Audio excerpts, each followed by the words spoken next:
Bang, kasus Niki dan Fadel ini kan sama-sama sudah naik sidik Bang ya. Artinya kalau memang pelanggaran di bawah usia itu memang benar-benar fatal ya menurut Abang ya. Yang pertama, saya harus sampaikan bahwa saya sangat mendukung ya Nikita Mirzani dalam hal membela kepentingan anak. Karena apa? Anak masih di bawah umur. Yang kedua, karena memang hak-hak anaknya harus diperhatikan. Yang kedua juga, anak seperti Loli di bawah umur masih tanggung jawab daripada Nikita Mirzani. Jadi kalau menurut saya langkah yang diambil oleh Nikita untuk masa depan anaknya itu wajar. Seluruh ibu di Republik ini kalau memang anaknya bermasalah berada di bawah umur pasti dia melakukan hal yang sama. Yang kedua soal laporan polisi ya, yang saat ini si Fadel kan sudah masuk ke tahap penyidikan. Saya yakin sekali ketika beliau datang, polisi pasti sudah punya dua alat bukti yang kuat, termasuk visum, termasuk pemeriksaan saksi. Saya lihat maraton itu, karena lex spesialis, undang-undangnya khusus, undang-undang perlindungan anak, sehingga proses hukumnya tidak bisa lama, itu proses pasti cepat. Dan saya yakin sekali kalau memang polisi sudah punya dua alat bukti yang sah, saya yakin kalau Fadel datang diperiksa pasti ditahan, kemungkinan besar ditahan, tidak akan pulang. Kalau memang dua alat bukti sudah cukup ya, dan polisi merasa bahwa dua alat bukti itu cukup kuat. Artinya dengan laporan, dengan keterangan korban, dengan keterangan daripada visum, dan juga keterangan mungkin ada petunjuk yang lain, bahkan keterangan daripada si Fadel, mungkin tidak ada masalah. Fadel mengaku tidak tidak masalah. Tapi polisi dari 5 alat bukti punya dua yang kuat aja sudah cukup untuk menetapkan si Fadel sebagai tersangka. Ini ancamannya di atas 5 tahun ya Pak? Ancamannya cukup berat, 5 tahun bahkan sampai 15 tahun.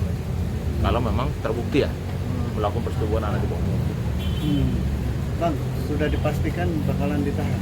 Kalau pasti tidak, semua kewenangan penyidik, tapi selama ini saya juga kan selaku Dewan Etik Perlindungan Nasional Anak Indonesia. Artinya bahwa selama saya nangani perkara anak, kalau soal perkara anak karena undang-undangnya khusus dan ancaman hukumannya di atas 5 tahun, bahkan ada hukuman tambahan kebiri juga, sehingga memang seseorang itu kalau memang melakukan hubungan badan dengan anak di bawah umur, potensi untuk ditahan itu sangat tinggi.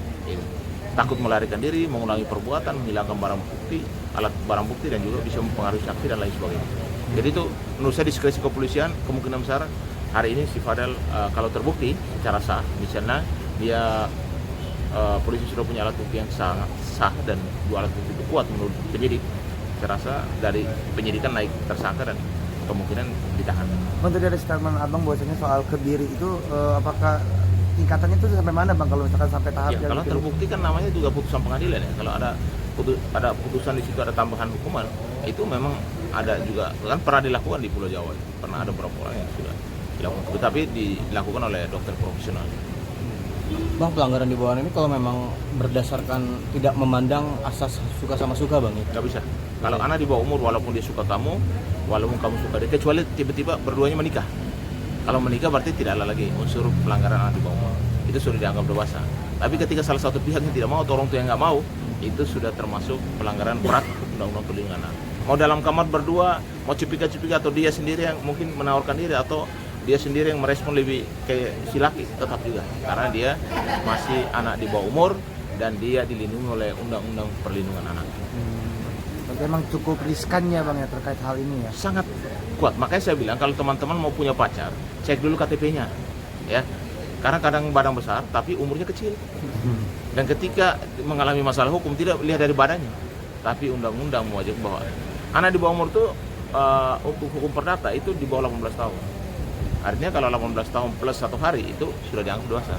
Tapi 18 tahun kurang 1 hari itu masih dianggap anak di bawah umur. Ya, kita harus taat dan tunduk kepada hukum negara ini.